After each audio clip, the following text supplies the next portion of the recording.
Hey everyone, welcome back to another episode of the Moonlighters Club. Shep, what's going on, man? How you doing? Hey, how's it going, man? How are you? I'm I'm going well. well. I'm well. If you're new to this, the anyone listening, the Moonlighters Club started out years ago because me and a bunch of other friends were trying to start some kind of entrepreneurial life, uh, and we all had to work. I was in school. I went back to school. And I was Hmm. building an app, and I'm like, yo, this app is gonna take off because I can't work, and it did not happen. So I had to get a job. And one of my good friends, I'm still good friends with, he was a cop at the school that I went back to called Suffolk University. Bro, he was a cop who was also a comic. He was a stand-up comic and actor. Oh So man, awesome. he'd work, his name was Sean Bedgood. He'd work overnight shifts. Sean would work overnight shifts on breaks or like when he, like off days or on breaks, he would go do Hmm. sets, bro, at like midnight or, 11. Wow, Do sets, network, chill, I love work that. the overnight. Eventually, he moved to Los Angeles to pursue his career. He's been in a couple of things. He was just in a Marvel. He was just in a commercial for a Marvel show. I gotta look up. Um, uh, but yeah, we been doing it for a while. So Hmm. the point of this podcast is we want to highlight people who work. Employees drive everything, but and so do entrepreneurs. And these are people who are both or were at one point. And the point is to talk about that passion outside of your job, if you want to talk about your Hmm. job as well, but the passion outside why you do stuff you do. Absolutely. And through that, that's how I met you. So, Yeah. Shep, thank you. Thank you for being here. Hey man, thank you for allowing me to be here. So I'm honored. I'm blessed. So yeah, heck yeah, Yeah, we met at the 2 year anniversary of the Black Genius Art Show in Black Baltimore. Genius. Shout out Brian Robinson. Yeah, Brian. Brian was at the showcase. Are you from Baltimore? Born and raised? Yeah, I'm from Baltimore, born and raised. I lived out in like the county area during my middle and high school years, but came back for college and then just kind of stayed here and got integrated into the music and art scene, and then got to the events later on in my life. Nice, Yeah, nice. yeah. Where'd you go to college? You said So you went away. I Okay. went to no, I actually came back to Baltimore for college. I went to Coppin State University, Okay. HBCU over West Baltimore. Mm-hmm. Parents went there. My mom went there. So it's kind of like a little bit of a tradition almost, and it was Nice. great staying home too, and just staying around family. And even in college, like it was a different life for me because I came from a school. Even though I was born in Baltimore, most of my middle and high school years were at like more of a mixed school, or more of a yeah. Well, let's just say mixed school because I don't know how we can get on this podcast. But when I came up to Coppin, it was almost like a reverse kind of culture shock. It was just Okay. like, wow, you know what I mean?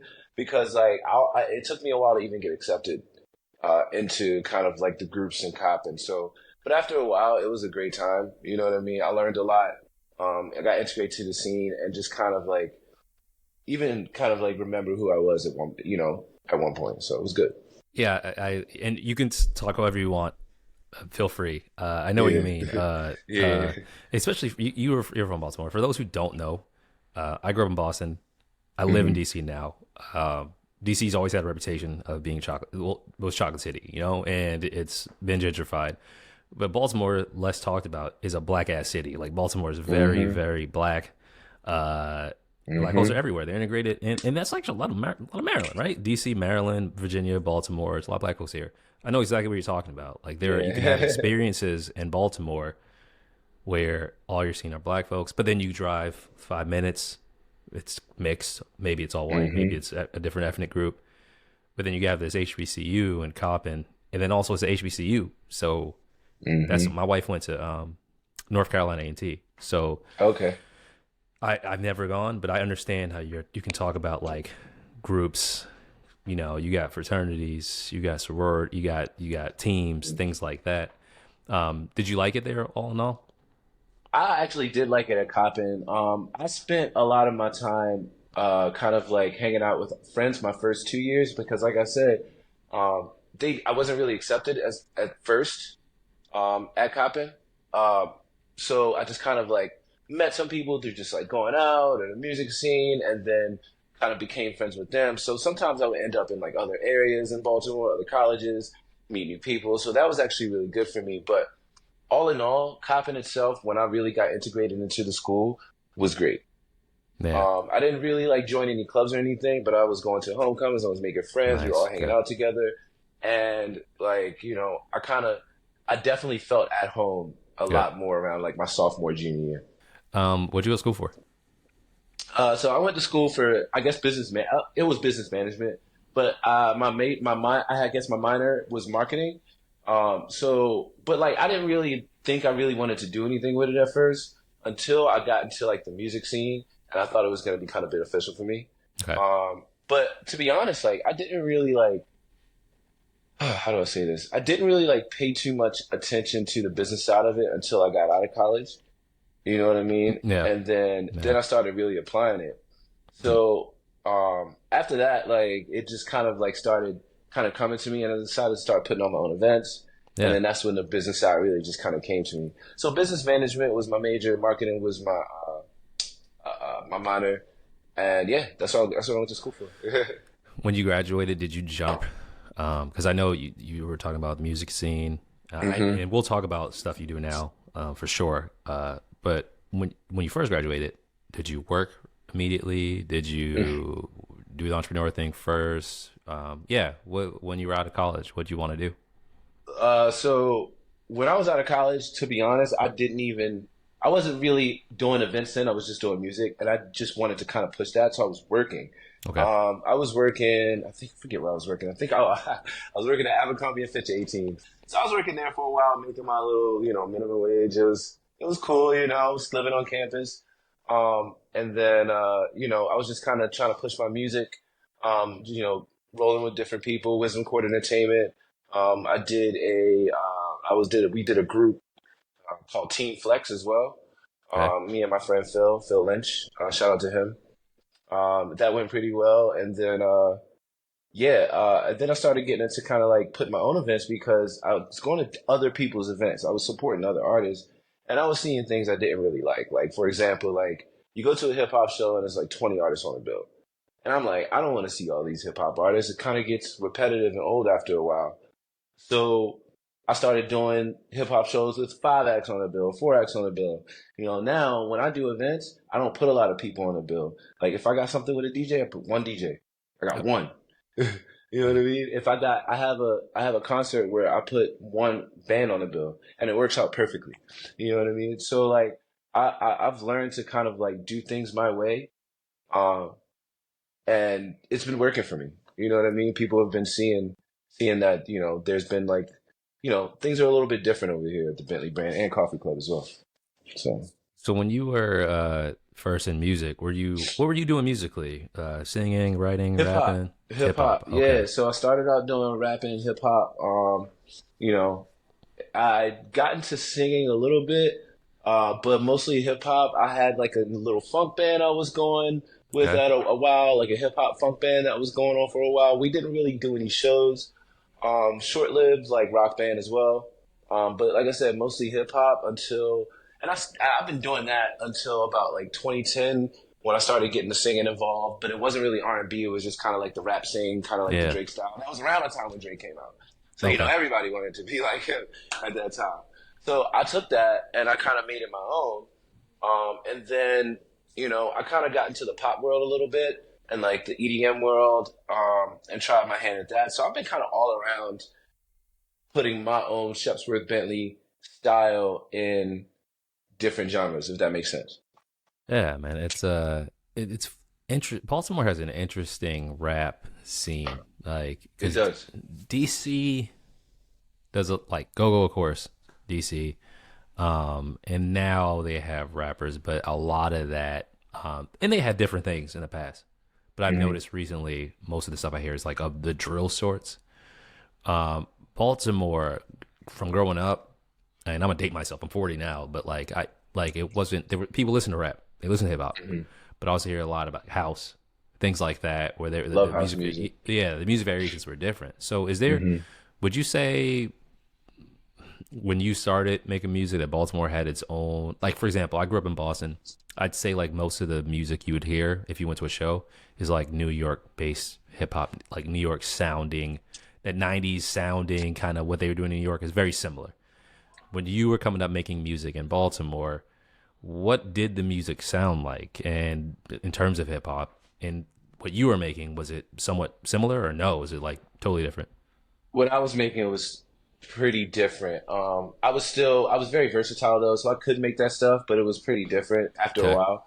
Yeah, we were still trying to find an identity. I think we kind of still are, Yeah. even though we're kind of like because of the internet, a lot of um, you know, artists are going viral now. We're getting a lot of Baltimore artists in the mix, but we were still trying to find an identity. It was definitely like raw, underground, kind of rugged. Okay. But there was always like an air of like, struggle to it. It's very like, I hate to say blue collar because like rap and blue collar really don't mix. But if you think about blue collar and like the hard work, the ruggedness, the rawness of it, that's what I mean when I say that. You know what I mean? It kind of Yeah. went, through the music. Like for example, and then there's other rappers like Easy Jackson, you know what I mean, who's on like more of the chill side. He's like one of the most popular and most well established rappers in Baltimore, one of them. So it was just different, and I think they were still trying to find an identity, but there were a lot of rappers that did different things that blew up, like Bossman, Test Me, Easy Jackson, of course, or let's say Test, not Test Me, Test, Easy Jackson, and then there was TT, the artist, the club queen, who lived in Baltimore, moved out to LA. She kind of took Baltimore club into her own hands. Rah rah. So there's a lot of artists that have actually made it. You know what I mean? Like I don't know if you remember MIA. I fly like paper, get high like planes. Yeah. So she discovered Rah Rah, That's and she's crazy. been on. And Rah Rah was actually on 22 Jump Street, I think, too. Okay. So you know what I mean? I think that those type of artists, the artist DDM too, that's another big one. They all are kind of like different. You know what I mean? They're all a little bit different than what Baltimore is, and they push themselves out there to get outside of Baltimore, and people realize that. You know what I mean? Yeah. Because I hate to say it, it's like Baltimore isn't really like crabs in a barrel like it used to be, but you can only do so much here. You know Okay. what I mean? Yeah. Because people really want to keep it Baltimore. And which is fine. You're welcome to Yeah. keep it local. It's great. But if you want to do stuff, and I learned this a couple years ago, really, I really learned it a couple years ago. Um, if you got to get out there, you got to get outside of the city, because the people, your hometown ain't gonna support you until other people do. The Which people that it's don't know weird you are too. gonna, It's weird. right? It's Yeah. real. Being so real. Like they're not gonna support you as much as like the people that don't know you do. I went on tour in 2022. Nobody knew who I was, and when they heard me do music, and I wasn't even on tour to rap. I was just supporting the people I was on tour with, Logan James and Gorilla Zoe. And so I was on tour with them, and like people were like so fascinated by the fact that like I was different. I was going to Atlanta, I was going to Miami, we were going to the hood spots. You know what I mean? Yeah. I did not fit in there. But like when they heard my music and saw the kind of personality I had, they were kind of hooked. You know what I mean? So I met some cool people and made some cool friends. And then when I came home, like I kind of saw the support kind of going up. You know what I mean? Because they kind of see me out there doing stuff. Yeah. So it just kind of got me into this mode. So when I got home, I just kept it going. I focused less on music though, because the thing is with the tour, I was like, yo, I want to do this because I want to do music. When I came back, I was like, you know what? I'm gonna focus less on music and then focus on these events, because I think these events can really do something, and my ideas can do something, and I could still do music on the side. I'm always in the studio, Yeah. so. So so you did music, then you Hmm. pivoted to just doing events. Mostly, yeah, Mostly. yeah, So was that for, because we're going to talk about Coffee Club too, but was the event thing yeah. first?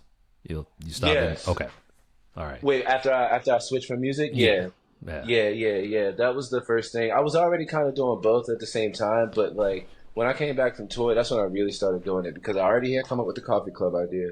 The Okay. Bentley brand was already getting kind of established at the time because we were doing events before the pandemic. We were doing comedy shows, we were doing concerts and stuff like that. So I was getting my name up there.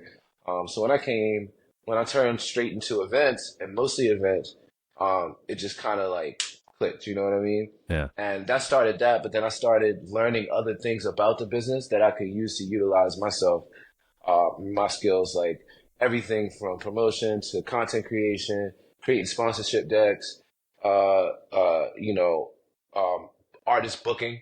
You know, I used to work with an artist called Grayson Moon. Okay. Check him out. This dude is amazing. He's probably one of the best singer-songwriters in Baltimore. Okay. Grayson Swear. Moon. Swear down. But so I've not managed, but I worked with him for a while. So like I've gotten a lot of experience through just doing events. Through a lot of experience doing other things through events. Were they just music events? No, no, no, no. I've done networking events too. But I've done like DJ type of events, which I guess in a sense is music. But mostly music, a little bit of networking event, some networking events. I've done like I've even like I've had an activist stage for a while, and I don't regret that at all. But I did, I've organized a couple peaceful protests, of course. So I mean that's I'm an organizer. You know what I You mean? bring people together. Yeah, I like Yeah, that. I could Yeah. do anything. If Yeah. it's a cause that I'm passionate about or I like I'm not gonna put anything on I don't like or don't support. So if it's like a group that I like for example, we did this show with this artist called McWavy. Beautiful. I don't know if you ever heard of Masego, but she's kind of similar Oh to yeah. Masego a little bit. Yeah. I'm saying. But also different. Amazing. Um, I liked her. I put her on because I like her. You know what I mean? I like her as an artist. And I want other people to hear that. And the same thing with protests, the same thing with my networking events, because, I want people to hear the message that these other people are bringing. Like we got a networking event tomorrow. It's a really creative networking event called the Young Creators Mixer. It's going to be at Christopher Schaefer Clothier over in Fells Point from 6 to 9. And I like stuff like that. I try to Yeah. do stuff like that to kind of keep it creative. In terms of the events that you're doing, I know there are different styles of events. Hmm. What's it like getting venues and getting people to show up in Baltimore? And the reason I ask is because of just me doing the one showcase in Baltimore and seeing how different the city can be Hmm. across styles, races. Like Baltimore can get really alternative and artsy. It can Hmm. also just get real hood. Hmm. And you're from there. So in terms of, all Hmm. right, I'm doing an event now. I want y'all to show up and show out and come to this part of town. Was it hard to get people to buy in? Was it, since you'd already built up networks going to Coppin and being from the city, was it easier than you expected it to be? How, yeah, and specifically just getting people to go. What was that Hmm. experience like when you were getting that event company off the ground? So it was very difficult. Uh, but as you make connections, it gets easier. But it was very difficult, especially because one, I didn't really have too much knowledge on like, we were just starting to get like, we had Facebook, but we were just starting to really like come up with like Twitter, Instagram, stuff like that. So I didn't really know couldn't really transition that as quickly to social media as some other people did. Yeah. So I was still doing a lot of word of mouth. I was still doing crappy flyers, you know what I mean, and posting them online and just hoping people would be out there. But like what I really found is that like this is important. I'm It's kind of free game here, to be honest. People should pay for this, but you got to come up with a theme or a title or a theme or a concept. You can't just put on like a rap show. You can't be like Lil Dutch, tonight. Like nobody knows who that is. Nobody knows who Johnny Dutch is as a comedian, but they know that I have for example, I had a comedy show I ran for 2 years called. Can we curse on here or no? Yeah, go ahead. No. Okay. I had a comedy show called Fuck Weekends Make Money, and it was a theme comedy show, and the theme was bartenders, servers, and people in the service industry basically telling jokes, complaining about the industry to other bartenders and servers. You see what I'm I saying? like that. So like people are interested in a theme, and then they want to come out to see those people play or see those people perform, and then next thing you know, you created a fan. They created a fan. So like now I get these people to come out. Like coffee club is another thing. You know what I mean? Like who's gonna come out just for coffee? But like, if you like, make a dance part like all right, who's gonna come out for coffee and no alcohol just to dance during the day? You know what I mean? But I made that happen because I created a theme. Same thing with my show Unplugged, which isn't not an unplugged show. The concept is you unplug from your phones and connect with the artist, the music, and each other. So that's the real thing is creative theme. Like nobody knows half the artists in Baltimore. And I hate to say it to artists, I hate to say it, but nobody knows you. Not you personally. You see what I'm saying? But Yeah. like as far as an artist, like you have to realize that nobody knows you, who you are. So you really gotta figure out, or even a promoter, like you really gotta figure out like how to really get yourself out there. And I think that's the best thing is themes. Because people don't you know what I mean? They're not gonna know Yeah. these people. I like, first of all, I agree with you wholeheartedly. And I love those ideas, all of them that Thank you you. just put out. We had a previous guest who's a good friend of mine named Aquil, and he is a wedding DJ. Excuse me, why I said that. He's an events company. He does most of his work as being a wedding DJ. He's gonna kill me, but he DJs all. He can DJ anything. Yeah, Um, nah, I get it. and I and his trust you. I whole got a lot of DJ friends. and his whole thing is creating memorable event experiences. And we were talking about how people just follow trends. Like DC's the home of the brunch, and they want to be. Oh yeah, DC best wants to brunches in be. DC. It wants to be like Atlanta, and I think it only I love works. it. It only works well in DC and Atlanta because everyone's beautiful, man. Like I'm married with a daughter, but if you're a single person in DC or Atlanta and you go to one of these brunches, you're like, "This is That's awesome. true. I can do this every week because Yep. it's exactly what I would do." But I just noticed, just like driving around and going places, there's a ton of hookah lounges. It's not too different. The experience is the only difference is the place you go to. So I guess the food could be different. But it doesn't really, you don't see a lot of theme stuff. So I like what you did there, and I like your whole Thank thing you. about getting out there. It's funny when you talk about rap being blue collar. That's what sucks about to me hip hop now. Any art form is that people don't realize you have to start out with nothing. So Yeah. you most of the most famous people you can name now who are probably like around my age, 40 or older, started Hmm. out being brought on stage by someone else, or literally like John Legend went to school in Boston before he went to Philly doing like open mics. And you're going to comic, the most famous comic going to things where no one's there, maybe one Hmm. person there, two people there, same thing as artists. And people have to not be afraid of that and put in that work, and then that's how things grow. So that you don't really just come out, not everyone gets to come out, make a viral video like an Ice Spice, Hmm. right, and That's then true. blow up and then try. You kind of just have to grind it. But the best thing about it is, as you're grinding, as you're probably seeing with your great events, those people who come to those 2 and then 8 Hmm. and then 16, those are your friends forever. They really Yep. cared about you and what you had to say. It wasn't transactional, and that's the best Absolutely. part about it. So I could see that. um Coffee Club Social, that was my favorite idea. Love um this. Love this, man. how did that come up? All right. So, all right. It's a little bit of a story. So, you know, this is my whole thing of coming up with something different. Sometimes I just think of things. Just want to think of things, and then I'll come up with something that's just like cool. So I was like, you know what? I want to do something nobody has ever done. So I came up with Coffee Club, but Coffee Club was a non-alcoholic, alcohol-free dance party Okay. on a Monday morning from 7 to 9 a.m. I did three of them, Okay. and they were very successful. Like we did the waterfront partnership down at the harbor. So Okay. we've done a few of them, and they've actually worked because like this is the thing when I first came up with Coffee Club, it was more of like a mental health thing, getting you ready for the week. Yeah. It was called Coffee Club Case of the Mondays. Oh, okay. That's good You too. see what I'm saying? That's Yeah, actually that's right. actually good too. I'm thinking about bringing it back somehow. But I don't know about the 7 a.m. party, but I might do something else with it. But yeah, it started off as Case of the Mondays, but then I realized after a while, I was like, I know this ain't gonna be sustainable. Like it's not. Like nobody's really gonna keep like they might, but like from 7 to 9 a.m. on a Monday, there's only I feel like I'm gonna release some type of like plateau at some point where I'm just gonna end up not having anybody out or not having too many people out.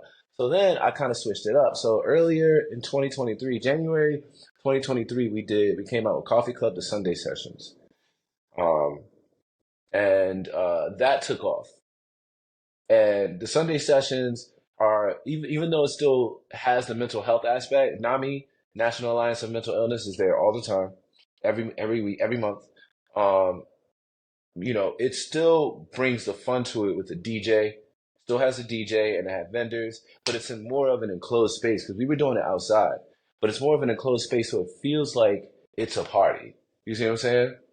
So we started doing that every month, and then it just kind of started catching on with people. I started seeing like the people that would come and checking my statistics and seeing like the type of crowd, and I really just started catering towards that crowd, and it just kind of blew up a little bit. We were doing it at Luna Garden in Fells Point, but they were about to close down, so we switched off to Ceremony, which has been a great partnership. Shout out to Ceremony Coffee. There's I think three in Baltimore and six in Maryland, three in Baltimore, one in Bethesda, one in Annapolis, and I forget what the other one is. So if you haven't been to Ceremony, check them out. But they've been amazing partners. We had Coffee Club the Sunday sessions. We just had one this Sunday. We're gonna have another one in actually April. We're gonna skip March, but we're also doing another event on Friday called Coffee Club the Friday Function, which actually has alcohol, but it has coffee cocktails, craft cocktails, from 7 to 9 p.m. at Ceremony Coffee in Harbor Point. So like it's just kind of been a progression. And then the next step after that, not only just put more events, but create a community of people to that love coffee, that love to do really cool stuff around coffee, whether it's cocktails or not. Then we're gonna be doing memberships as well to kind of like really solidify that community. So like people can opt into a membership, and we're gonna go on day trips to different coffee spaces, roasteries, learn about coffee, go to different coffee festivals. I'm gonna put on a Never mind. I don't want to tell anybody those things, but we got some big coffee things and coffee related things in the works. So And forgive me if my mic changed. I think my mic was unplugged. But can you hear me it's all okay? good. Yeah, yeah, I can hear you. Yeah, okay. Is this your favorite idea? Yeah, yeah, I think it is. I think, well, all right. So I don't want to say it's not my favorite, but I don't want to say it is. I think it's an idea that uh, has been working the best, and it's making me want to learn more about coffee and want to learn more about what I'm into. Because I didn't really know too much about coffee. I'm actually part of the Baltimore Coffee Collective too, and we deal with this isn't consumer focused; it's more industry focused. But being with them helps me learn more about coffee industry. So it kind of is giving me a little bit more passion about coffee, and I get to bring coffee and cocktails together too. Because for some reason, because I'm doing a non-alcoholic drink or alcohol-free event, people seem to think I don't drink. I do. I enjoy drinking, but I just like to give people choices. So, That's good. Um, yeah, that's good. So are you working now full time while doing this? part time. I had quit my full time job to do this full time. But I'm also working like a lot of like I'm gigging. I would say Okay. I'm doing a lot of like brand ambassador stuff, 2 week long, things, stuff like that, just to kind of like support myself. Actually just worked the U.S. Coffee Championships this weekend. So, and Nice. so it's been that's what I'm kind of doing now because it gives me more control over my time while still trying to support myself, even though money's still starting to come in a little bit with Coffee Club. But I still need to support myself, and my life. So Has your life balance been okay? You've been able to get it's your been rest? tough. I'm not gonna lie Yeah. to you, man. It's been tough. Yeah. Like this is my first time really quitting my job, and like even though I didn't really like, I'm not a full time job. I'm still working. I still kind of feel like I'm teetering towards becoming a full time entrepreneur. But I love doing it. It's tough, but I love doing it. I'm gonna tell you that right now. But like January's been the slowest month for me. This has been slow. Job wise and passion wise, it's been slow. But um, I'm a lot happier. I'm a little bit more broke, but I'm a lot happier doing what I'm doing. And that kind of is reflecting with other people that I'm working with ceremony. And I think that kind of is what makes them want to work with me more. Um, of the fact that like I'm really happy doing this. I really want this to work. So Good. I'm really glad for that. I'm happy. I understand exactly where you're coming from. Just know that last year I was laid off and I was already planning Mm, a transition period. I'm like, all right, maybe it comes. And like the way my savings was going, I'm like, okay, fall, hmm. something like that. It happened in like March. Like this was Oh not man. planned. So good stuff happened, bad stuff happened. It was super stressful, and I'm going through the application process now. But I'm still doing this and stuff on the side. Uh, it's good to know that there are always options. Like I'm not Yeah. above. I've worked so many different full time type get from retail to clothing to Yep. startup, corporate. So I don't worry too much about that. But it is nice to be able to find more time to commit to the things you really care about, and it Absolutely. just it feels different. I like work, I don't mind being an employee, but getting the most, like, for example, like we're streaming this and I see one comment, probably a friend of yours, hopefully, could be from V. It's just fire, Yeah. very Shout out V. virus. So yeah, so V is an amazing artist, man, and you got to check her out. Subtle Smile. It's spelled with the X in front, and then subtle X smile X with the little R on the end. But it's really good. She's an amazing artist, and we're actually gonna be doing a art show. She's a client of mine as well. And we're gonna be doing an art show at the 410 Lost on April 6th. Yo, I'm telling you, she's an amazing musician, artist, great, amazing. So I want y'all to check her out. Subtle Nice, Smile. nice. Yeah, yeah, yeah. We've been working on getting this venue, and they've been kind of giving us the runaround a little bit, but it's all good. I'm actually going to reach out to you for a few things Okay. in the future. We're going to do another showcase. I saw your event. I didn't get to go to your uh, unplug event. Oh my gosh, I was man, it home. was I great. was home with the baby, but All good. Baltimore Unity Hall. I was like, what? I looked at the Yeah, venue because I want the next showcase to be visually super appealing, like layout, backdrops, all of it. But I'll it's definitely a just get great your place. expertise on it. Yeah, it's definitely going to be an experience. All right, you got a lot going on. I do. You're making progress. Magic wand time. If there was a person you could meet, and I don't mean like a crazy celebrity, but if there was a person with a certain skill set that you could meet, or something that could help you, there's a network connection that could be made that help you take this to the next level.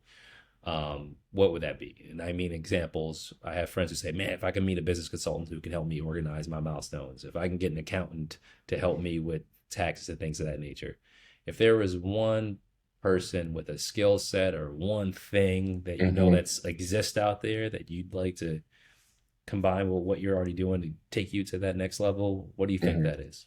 To be honest, simply an investor because I have the idea, and Coffee Club can go anywhere. I'm not even talking about just the Bentley brand. I'm talking about Coffee Club itself. It can Okay. go anywhere. Like I can do it with any type of genre of music. I can fit it into any space if I want. I can fit it into art. I can fit it into networking. I've even done it with cannabis. So I can do that and really make it marketable. One angle I'm trying to do is do it as like VIP or like pre parties for attendees for festivals like maybe Broccoli City or National Cannabis Festival. Before the festival, if you want to like gear up, come through, have some coffee, maybe have a couple coffee cocktails depending on what time it is, and go to the festival. You know what I mean? It's like a pre party for so like there's a lot of it's very marketable and there's a lot of ways you can angle it. It's just like who's gonna bite, who's gonna stick. So really, I'm not gonna lie to you, investors, sponsors. If y'all watching, I got sponsorship deck ready for Unplugged too. But we're talking about Coffee Club, and I have a sponsorship deck ready on deck for you. I like it. I think you can. This could be a lot. This could do a lot. I'm huge on coffee. I drink it to stay alive at this point. Um, Yes, and it's, to me, it's different. sir. It's different. Like I like to drink. Like I have a full bar. I don't really use it. Hmm. If I'm drinking, I usually like craft beer, like Hmm. from specific places. So I get real bougie with certain things. I get Coffee, it. I like it because That's one thing I miss about Boston is that you can get it from so many different places and experience is different. And it drives so much. It drives so much conversation. It drives networking, and it's just they can be a lot more. They really are a central point of the workforce of all types of the workforce It and really is. across like economics, across neighborhoods. Like you got the guys going to Dunkin' Donuts, you got the folks going to I'm just gonna start name dropping coffee places, but I don't care. Starbucks, Intelligentsia, like it's a central part of life. So I like what you have going here. Thank you, man. You I gotta could check out yeah Ceremony, man. Gotta check yeah out Ceremony. I gotta get Yeah. down there. I gotta get down there with you all. So how can people help you, support you? We're looking for investors, so we gotta see if we can help you find that. Where do people find you? Socials, and anything you want to shout out. Yeah, so you can find me on Instagram. I'm Shepsworth Bentley, ShepWorth, Bentley with EY. And then you can do the Bentley brand is my I guess parent company, brand with a V. And then Coffee Club Social is the new brand that's really taken off. So you can find me there. My website, thebentleybrand.com, brand again with a V. And you can just find me around Baltimore or even DC sometimes, just networking. Feel free to come out and say hi. Feel free to come say hi. You can catch me at Coffee Club I think it's going to be Coffee Club Social, the Sunday sessions. I think it's going to be bi-monthly from now on. But you can catch me there. So, find me where you can find me. I'm everywhere. Yeah, we definitely got to look into that. Well, my partner Colgan, who did the showcase with me, does a lot of the project. We do a lot of our projects together. Hmm. He, when he gets some time off, we're gonna just go down there. We want to just shoot more people in their element, and get more of the city and more Yeah, folks into yeah. the city and do some in person stuff. So we're definitely gonna check in with you, and we're definitely gonna do a check in. I feel like I want to continue to do these just to see where people are at, man. See where we're at mentally, progress wise, financially. Like I think there's a good collective in Baltimore, and I think you're on to something really big here. Thank you, man. So I I just appreciate want to do what that. we can. Yeah, just want to help you get that out there, man. I appreciate the hustle you're putting into it, man. It motivates me, gets me going. Thank you. I'm about to get Well, on the yeah, computer as soon as I'm done now. yeah. Hey, keep it up. Well, yeah. Shep, man, thank you so much for doing this. Hey, I thank you, really bro. appreciate it. I Um, appreciate you. I hope we able to do this soon again. I would love to. I love doing these things. To be honest, another thing I need is press. okay. I need people like you that are able to interview me so I can get myself and my brand out there because I'm doing this with barely any press, barely any All right. media. Let's get it out. Have you done any? This has got to be. We'll get you in DC because what I've been thinking is we started in Boston, went to Baltimore, through mutual friends, and just to Hmm. meet some great people. I what I want to do is been reaching out to folks in DC, but I'd like to bring folks from Baltimore to DC because, like you said, Yes. things silo. So I'm like, why not? So we'll get it going. Yeah, We'll get it yeah. Let's going. talk, man. Let's We'll get talk it going. more. We'll get it Definitely. going. Yeah. Well, everyone who's listening, anyone who's spent a second paying attention to this, one, forgive me for my mic going out. I tried to unplug my phone and it just went crazy. Thank you. If you want to spend any time, please make sure you check out Shep's pages, support it, give him money, give him time. The Moonlighters Club will be back soon. We have a lot more interviews lined up. And again, Shep, if Yes. there's anyone I can connect you with, I will. Folks out there, if Yeah. you yourself are doing this, living this lifestyle, please reach out to us. Joel is my name, joel@moonlightersclub.com. Thank you again for your time, everyone, and we will see you all soon.